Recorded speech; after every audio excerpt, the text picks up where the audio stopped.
Pas prezantimit të parë në sallën e teatrit Petro Marko, grupet, si që do zakoni i mikpritjes, janë mysafir të kryetarit të bashkisë zotit Shpëtim Gjika në një nga sallat e Hotel Vlora Internacional.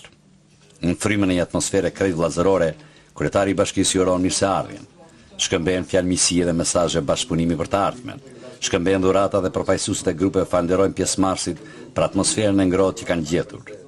Janë të befasuar nga mikpritja e njohur shqiptare, por janë të befasuar edhe nga masat organizative dhe kushtet që janë krijuar, edhe pse ky festival sapo ka filluar rrugën e tij të gjatë. Po mbi të gjitha, janë të çuditur nga zbulimi i këtij qyteti mesatar, nga bukuria e tij e zakonshme.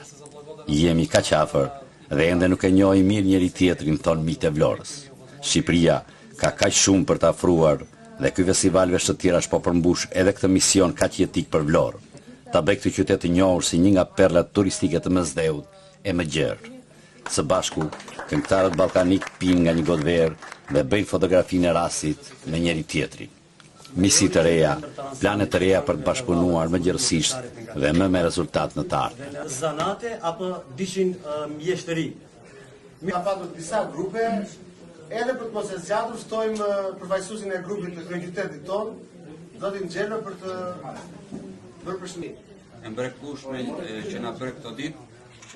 Jam këtu për të shprehur falenderimet më të thella të zemrës time për krye qendrën e polifonisë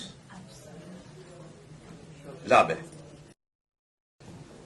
Folklorik, ka të kalat, po të vodejnës, përshëndetjet më të përzemërta. Në këtë rast, si zot shpijem, lejoni që të pim një kafe të shtëpisë.